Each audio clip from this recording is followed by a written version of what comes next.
மதிப்பிற்குரிய ரிஷபம் ராசி நண்பர்கள், சகோதர சகோதரிகள் அனைவருக்கும் எனது கனிவான வணக்கங்கள். ரிஷபம் ராசி நண்பர்களுக்கு இந்த 2025 மே மாதம் 14ஆம் தேதிக்கு பிறகு உங்களுடைய வாழ்க்கையில் இதுவரைக்கும் உழைச்சேன், இதுவரைக்கும் சம்பாதிச்சேன், வாழ்க்கையில் உயர முடியல, ஆனால் இப்போ நான் உயர்ந்து காட்ட போகிறேன், முதல் வெற்றியை நான் பதிவு செய்ய போகிறேன் அப்படின்னு சொல்லி பொருளாதார ரீதியாக நிதி நிலையில் ஒரு கையஸ்டான வரக்கூடிய வருஷமாக அடுத்தடுத்து இருக்க போகுது அப்படிங்கிற சொல்லக்கூடிய பதிவு தான் இந்த பதிவு. 12 ராசிகளில் ரிஷப ராசி மட்டும்தான் நம்பர் 1 இடத்துல இருக்கிறத ஆழமாக நம்ம சொல்லிக்கலாம், அழுத்தம் திருத்தமாகவே சொல்லலாம்.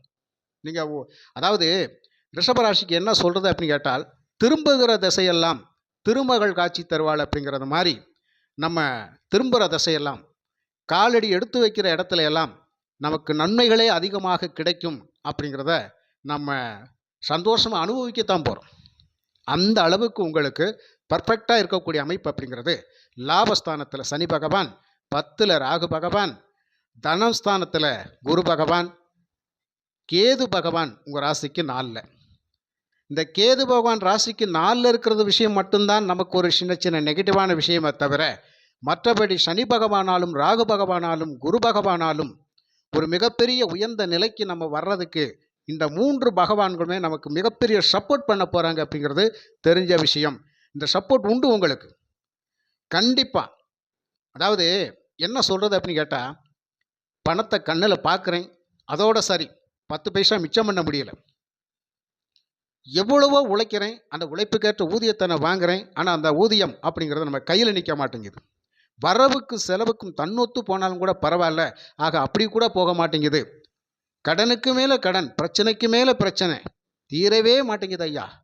இந்த ரிஷப ராசி அப்படிங்கிறது காளையின் சின்னமாக இருந்து நான் காளை மாதிரி உழைச்சி தான் போய் கடைசியில் ஒன்றும் இல்லாமல் போயிட்டேன் அப்படின்னு சொல்லி நீங்கள் எவ்வளவோ வருத்தப்பட்டுக்கிட்டு இருந்தாலும் அந்த வருத்தங்கள் இனி பட வேண்டிய அவசியம் இல்லை.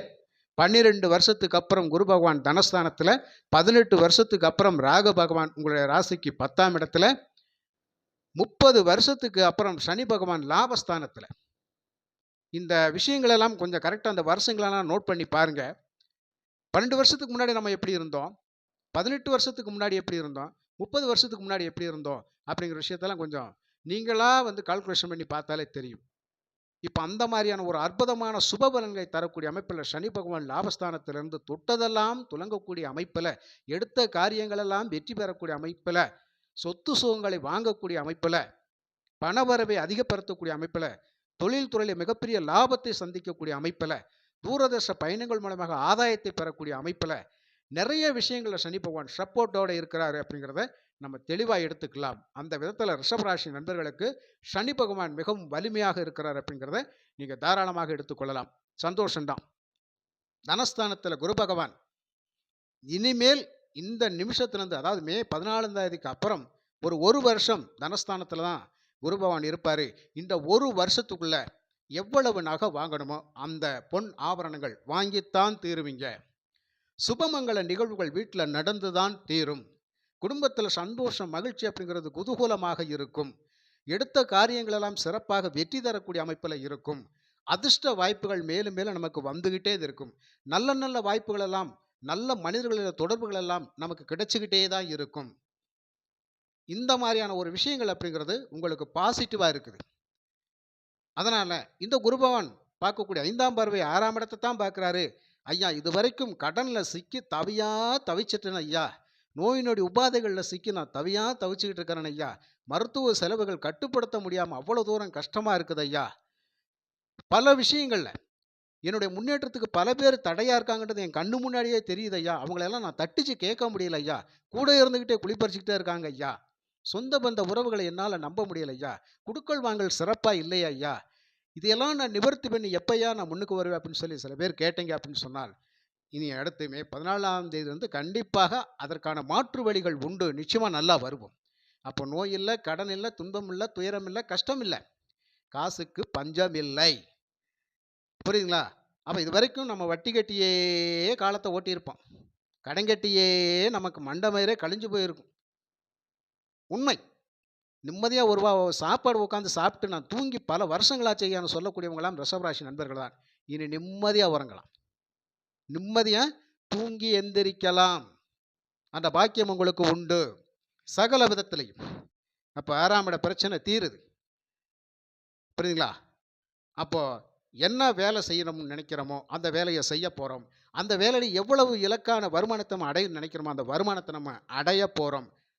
நமக்கு ஆப்போசிட்டில் இருக்கவனை ஓட ஓட விரட்ட போகிறோம்.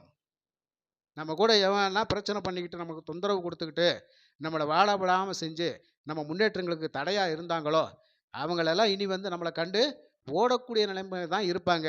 அவங்களெல்லாம் இனிமேல் நீங்கள் ஒரு கையெஸ்ட்டாக வரும்போது பக்கத்தில் வர விட்டுறாதீங்க. அவ்வளவுதான்.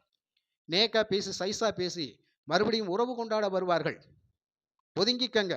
நீங்கள் கஷ்டப்படுற போதெல்லாம் திரும்பி பார்க்காத ஒவ்வொரு மனிதனையும் நீங்கள் இந்த இடத்துல நீங்கள் நினச்சிக்கங்க. புரியுதுங்களா? நினச்சி பார்த்துட்டு வாழுங்க. பணத்தை இறுக்கி பிடிங்க, சிக்கனப்படுத்துங்க. யாருக்காகவும் வாரி வழங்கிறாதுங்க. அந்த அளவுக்கு உங்கள் வாழ்க்கை சிறப்பாக இருக்க போகுது இல்லையா?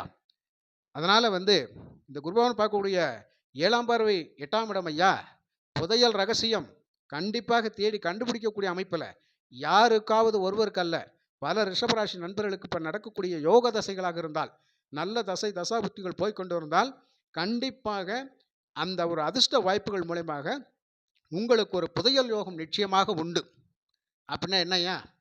ஐயா பல வருஷங்களாக கொடுத்த பணம் நான் 50 லட்சம் 60 லட்சம் கொடுத்துருந்தேன் ஐயா, அதில் 1 லட்சம் கொடுத்துருந்தேன் ஐயா, எப்போ வரும் நான் தவிச்சுக்கிட்டு இருந்தேன். அதற்கான வாய்ப்பு நிச்சயமாக தேடி வரும். அப்போ அதுவே ஒரு புதையல் தான். புரியுதுங்களா? அதிர்ஷ்டத்தின் மூலமாக புதையல் தான். நாட்டு ஜாக்பாட் வாய்ப்புகள் நிச்சயமாக ஏற்படும்.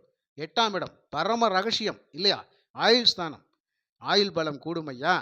அந்தஸ்து கௌரவத்தோட புகழோட வாழ போகிறோம் ஐயா.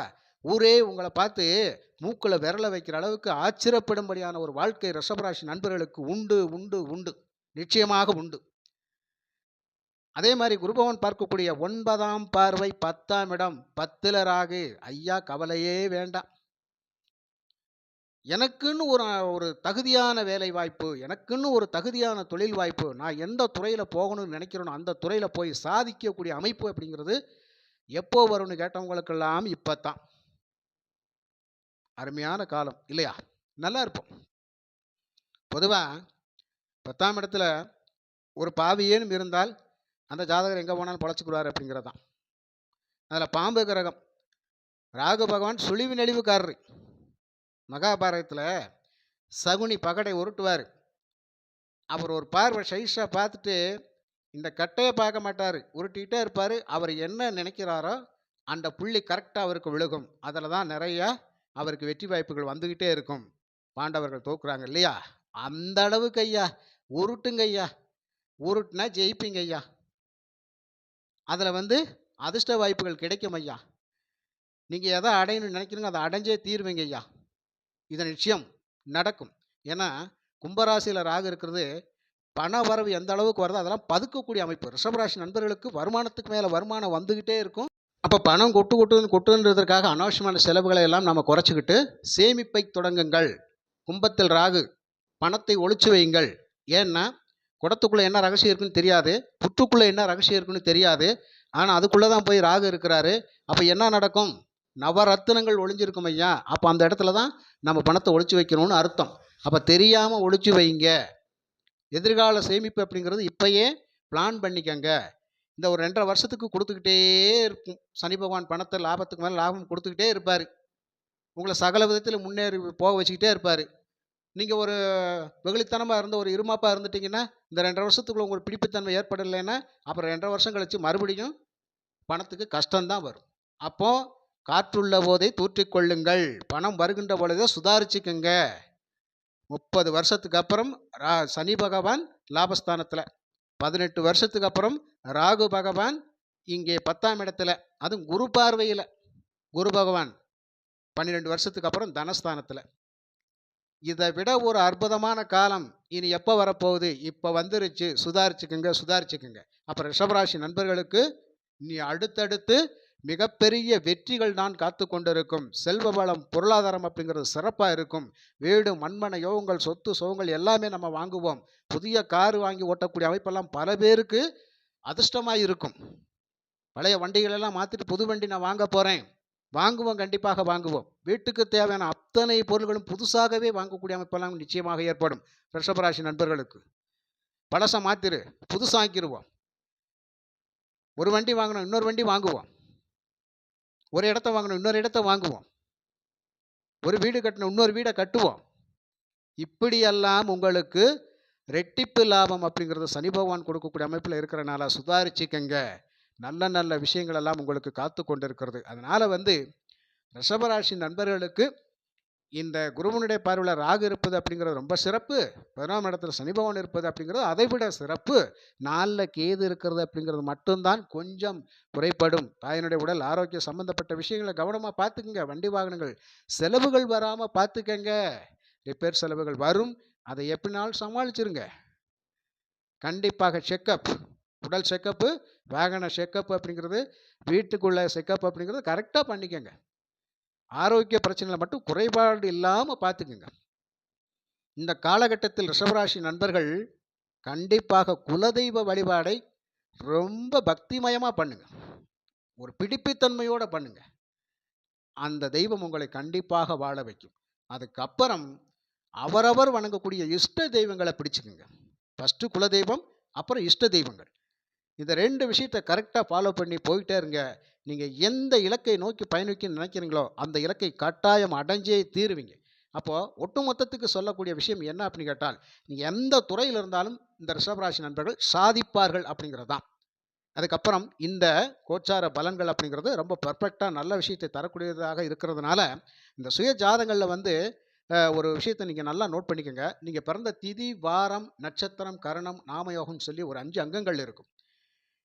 இந்த காலகட்டத்தில் உங்களுக்கு சூனியாதிபதிகளோட தசை போயிட்டு இருக்குதா, இல்லை யோகாதிபதியினோட தசை போகுதா, கர்ணநாதனுடைய தசை போகுதா, இல்லை லக்னாதிபதி தசை நடத்துகிறாரா, இல்லை 5ஆம் அதிபதி 9ஆம் அதிபதி கிரகங்கள் தசை நடத்துதா அப்படிங்கிற விஷயத்தை கரெக்டாக பார்த்து பர்ஃபெக்டாக செயல்பட்டீங்க அப்படின்னு சொன்னால் நிச்சயமாக தோக்க மாட்டோம். அவயோக தசை தசாபத்தில் போயிட்டு இருக்குது அப்படின்னு சொன்னால் கண்டிப்பாக ஜாதகத்தை செக் பண்ணி பார்க்குற போது நீங்கள் அந்த அவயோகத்தை மாற்றக்கூடிய அமைப்பு அப்படிங்கிறது எந்த கோயிலுக்கு போகணுமோ அந்த கோயிலுக்கு போயிட்டு வந்தோம் அப்படின்னு சொன்னால் கண்டிப்பாக சரியாகும். இல்லைங்களா? இந்த விஷயங்கள் எல்லாம் கரெக்டாக ஃபாலோ பண்ணுங்கள். நிச்சயமாக ஜெயிப்போம். அப்போது ரிஷபராசி நண்பர்களுக்கு அதிர்ஷ்டத்துக்கு மேல் அதிர்ஷ்டம் உண்டு. வாழ்க்கை மேம்படும். சிறப்பான பலன். புரியுதுங்களா? அதனால் அடுத்தடுத்து நல்லதே நடக்கும் என்று கூறி மீண்டும் ஒரு நல்ல பதிவில் நான் உங்களை சந்திக்கின்றேன். நன்றி, வணக்கம்.